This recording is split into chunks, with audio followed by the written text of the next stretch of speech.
Hey everybody, welcome to Terry's Guitar Lounge. I'm Terry Wallace. I'm here with Ronnie Knight, innovative guitar designer and maker of BlueSouth guitars.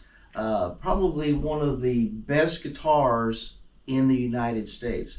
Handmade, and we're going to interview him and find out a little bit of history about these BlueSouth guitars. Ronnie, welcome. Thank you. Thanks for having me. Tell us a little bit about the story about you designing and then coming to actually creating these beauties.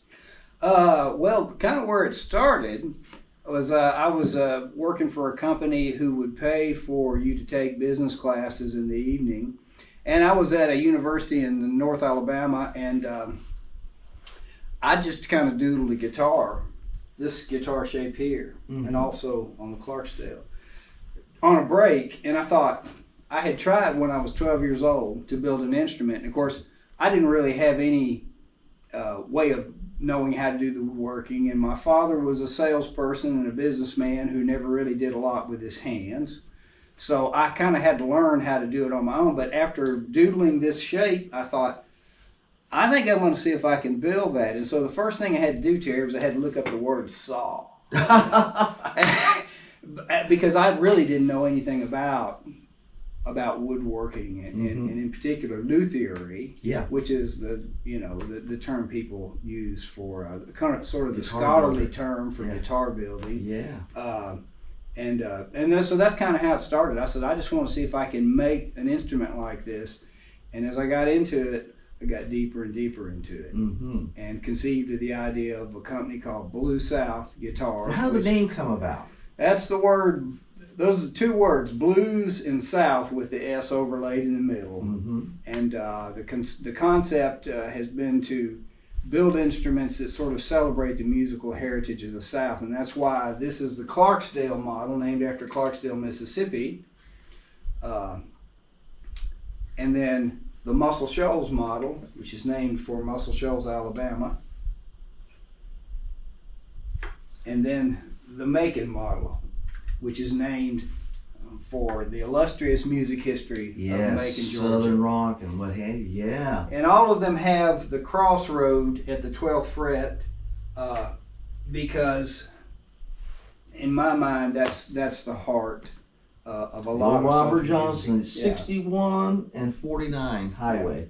So that's kind of how it got started. Okay. So as far as let's go to the Macon model first, since that's the closest. What kind of wood did you use in this particular model? That guitar is all mahogany with a mahogany neck, rosewood fingerboard. That's probably East Indian. This is an earlier guitar. It's probably East Indian rosewood. So it's mainly a mahogany and rosewood instrument. The neck would be mahogany. The body is solid mahogany, and it's an Indian rosewood fretboard. Tell me about the pickups on this one. These are Schaller pickups. I'm pretty sure as early as this instrument is, it would have been Schaller pickups from Germany. In the single coil instruments, I learned how to make pickups. I never did tool up to make the frames and all for a humbucker because there was quite a bit of work to be done in metalworking for that, which I didn't have the background in at the time. Actually, I've already shared I didn't have the background for doing the woodwork, and I had to learn it. That's right. And actually trying to get some background in metalworking is what eventually got me into working for NASA, doing aerospace type stuff. But he is a rocket scientist, by the way. Go ahead. That term rocket scientist loosely applied. But there was a man in Decatur, Alabama, whose name was Doug Baggett. Doug, I'll tell you a little story about Doug. I had learned about him from one of the music dealers in Muscle Shoals. The guy said, you should go see Doug Baggett if you need. I felt that if I was going to build the instruments and could come anywhere close to making some kind of livelihood with it, I would have to be able to make my own pickups. And of course, you also have, when you make your own pickups, you have, yet another lever that you can move for tweaking in a sound you want. But it was also expensive to buy the pickups. It felt expensive to me at the time. And so I went and found Mr. Baggett, who had made pedal steel guitars. And he said that he'd gotten into making pedal steel guitars because back in the early 50s, he had just kind of done like I did, learning how to build instruments. He had just kind of figured out how to build a pedal steel guitar. And one evening, a guy came in and said, I'll give you, I forget what the denomination amounts were, he was going to give him, $500 for that pedal steel and this, that. And finally, the guy said, I've got a brand new Ford in the parking lot that I'll give you for that pedal steel. And Doug said, I knew at that point in time I was going to make pedal steel guitars for a living. So he traded the guy the pedal steel for the Ford, and he went into that business. But when I met Doug, he was retired, and he had actually built some acoustics and all too. We talked about that some, but when he realized I was really serious, I had carried one of my instruments over, he kind of stuck his hands in his bib overalls and he said, so you want to learn how to make pickups? And he showed me how. He showed me what I needed to know to get started. Mm-hmm. So the humbuckers in the Macon model are shallower because I was purchasing pickups then. The single coil pickups, mostly I made the bobbins and did my own windings. That is amazing. Yeah, so I know we segued over to the other two instruments too, but the Macon has shallower humbuckers in it for one that was this early. What kind of wood do you have on the Muscle Shoals here? That is swamp ash that would likely, I did. It's very light. Yeah, yep. Yeah, and I've got some swamp. And the scroll. Wow. Yeah, there's a story behind how that design came out that I'm not going to tell, not because there's anything bad about it, but it's just, that's just one of those things that I'm just not ever going to talk about.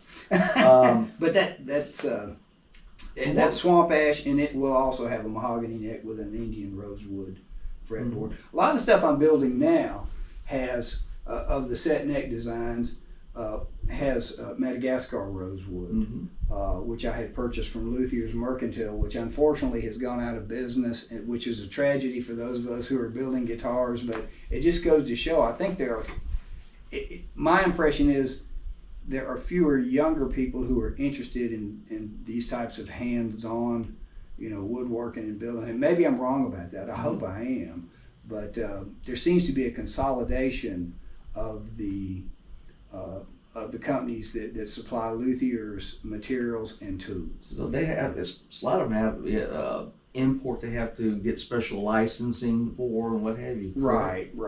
And the Madagascar rosewood is one that I think it's on what they call the CITES list, and I couldn't tell you exactly what that acronym is, but it has to do with limitations for bringing materials into the country or taking them back out. So interesting. Yeah. On your logo, can you, which is very unique to these guitars, I've always been fascinated. This was the first one that I saw in a store in Macon when I first got here in '94, and decades later I acquired it finally. But what always caught me was the headstock. So how did you come up with this? What is that? I can't remember the term, but how did you come up with that design? That's Ivoroid binding that creates a plate, what appears to look like a plate, and this, the instruments say handmade in the South USA. On the back. The technology of them is probably somewhere in the 40s. Mm-hmm. I mean, none of this has ever been NC done. The carved tops and even the chamfers were all hand carved. Mm-hmm. Wow. And I was so many men that I would meet who were interested in blues and blues playing, and people have used these instruments for all manner of, in particular rock, because Muddy Waters once said the blues had a baby and they named it rock and roll. That's right. But these, I was wanting a headstock that somehow or another evoked the early history of the blues, and I had a customer that said he had lived up north as a youngster and moved down here south, and he said, I strung all this wire all over my bedroom so I could pick up the radio stations from the South. And, I had other people say that to me. They weren't supposed to listen to music. Their parents didn't want them to listen to this or that or the other, so they would figure out a way to do it. A lot of it came across over the radio. I remember as a youngster calling into a radio station in Alabama and actually getting them to play the entire 19-minute long version of Whipping Post. They said, yeah, we can do that for you. That's back in the day when you could really call in. Yeah. But I wanted to evoke the radio era. So the headstock, the shape of that is meant to indicate, I call it the Mike Flagg headstock, because they call the feature, a lot of the radio stations, if they ever had a picture of their personnel, they would have, in front of their microphone, they would have a flag that had the station's call numbers. So this is the Mike Flagg headstock. Wow. It's intended to evoke that the call flag station on top of the microphone for a radio I'll be a broadcast. son of a gun. Yeah. Absolutely gorgeous. Now I know you got the 3 models, and you made what, about 300 of these? I don't know how many I made. That's the number that's out there. So be it. Call it that. I had 3 different systems for numbering, and I also named some of them. So I don't have a complete record where I can verify. Not only did you do the 3 models here, you also did a bass, or a couple of basses. I did. I think one of them belongs to Alan Woody, and I think probably Warren Haynes has that bass now. And Warren Haynes has that. Yeah. And you also did a Jimmy Johnson Telecaster too. Yes. And I think, didn't you do an acoustic? I did do an acoustic, but there was only, basically a prototype built of it. I've got the molds and everything. I tooled up for it, but that was getting near the end of my effort to build full time to make a livelihood. And I called it the Tutwiler, and inside it says, the little logo inside was ovaled and says the Tutwiler going where the Southern crossed the dog, which was the lyric that W.C. Handy said he heard a man playing what was Handy termed the weirdest music I'd ever heard on a railroad platform in Tutwiler, Mississippi, back in the 20s or 30s. Wow. Yeah, so that's also evocative of the history of the music in the South.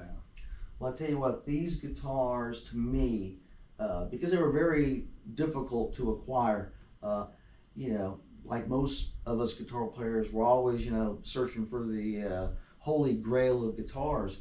And since I first saw this one, and I had the brochure that featured all 3 of these, and I was like, one of these days, I'm going to get the other models. And it took me, a decade plus of searching high and low, because you just really can't find these things. And I would highly suggest, if you ever come across one, get it.